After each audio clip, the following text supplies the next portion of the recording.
So some of you may be wondering, what is Air Manager? What Air Manager does is it allows us to put the instruments down here on our touchscreen display, and it allows us to resize those instruments and put them wherever we want. And when we put them down here on this third touchscreen, it does not cause a frame rate hit in X-Plane, or if it does, it's so small you can't even tell it.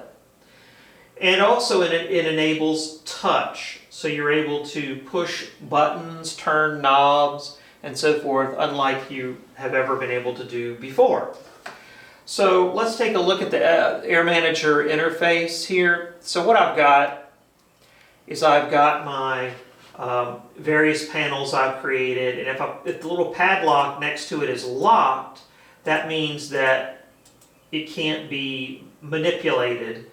The instruments can't be moved around on the screen, added, or anything like that until you unlock it. So let's create a new panel. I want to create a panel for, I'm just going to do a quick and dirty, let's do a 737. So I'm going to give it a name and hit add. And down here you see we have a 737, but we don't have any instruments associated with it. So I'm going to add an instrument, and I'm going to go over here. I've already typed in 737. So it's showing all the instruments I've downloaded that have anything to do with the 737. And the instruments you can download from a repository. It's built into the software. Very easy to do. I'm going to add the common nav stack. Let's add another, instrument. Let's add the auto brakes. Let's add another instrument.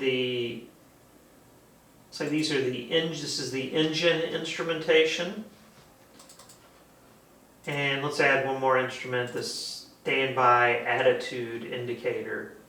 And then you see they all show up down below here in a list. And if the little light bulb is lit, it means it's showing. Now I'm going to zoom back out. The reason for that is so you can see kind of how this works. So I'm going to say, show me all these instruments. And what it'll do is it puts them all in the upper left corner up here. And then you have to kind of drag them down and put them where you want. Well, you notice this instrument is, holy moly, that's big.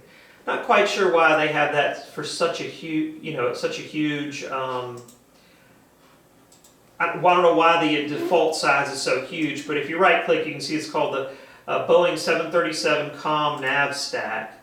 So I can simply go to the COM nav stack here, and I see the window width is 2048. I'm going to change that to like 900.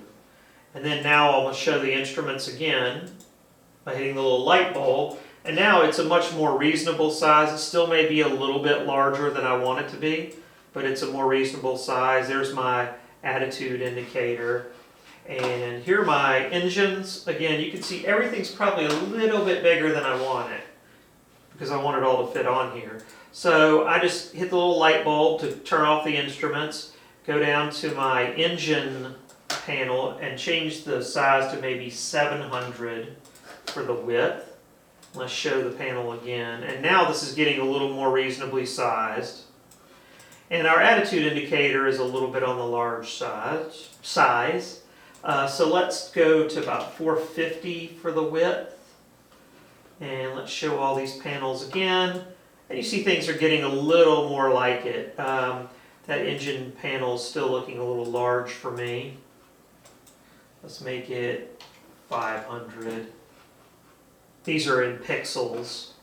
Yeah, that's a little more reasonable. And I have no idea if this is the proper arrangement for these panels. I'm just showing you how you can move things around. Maybe I want my common nav stack over here.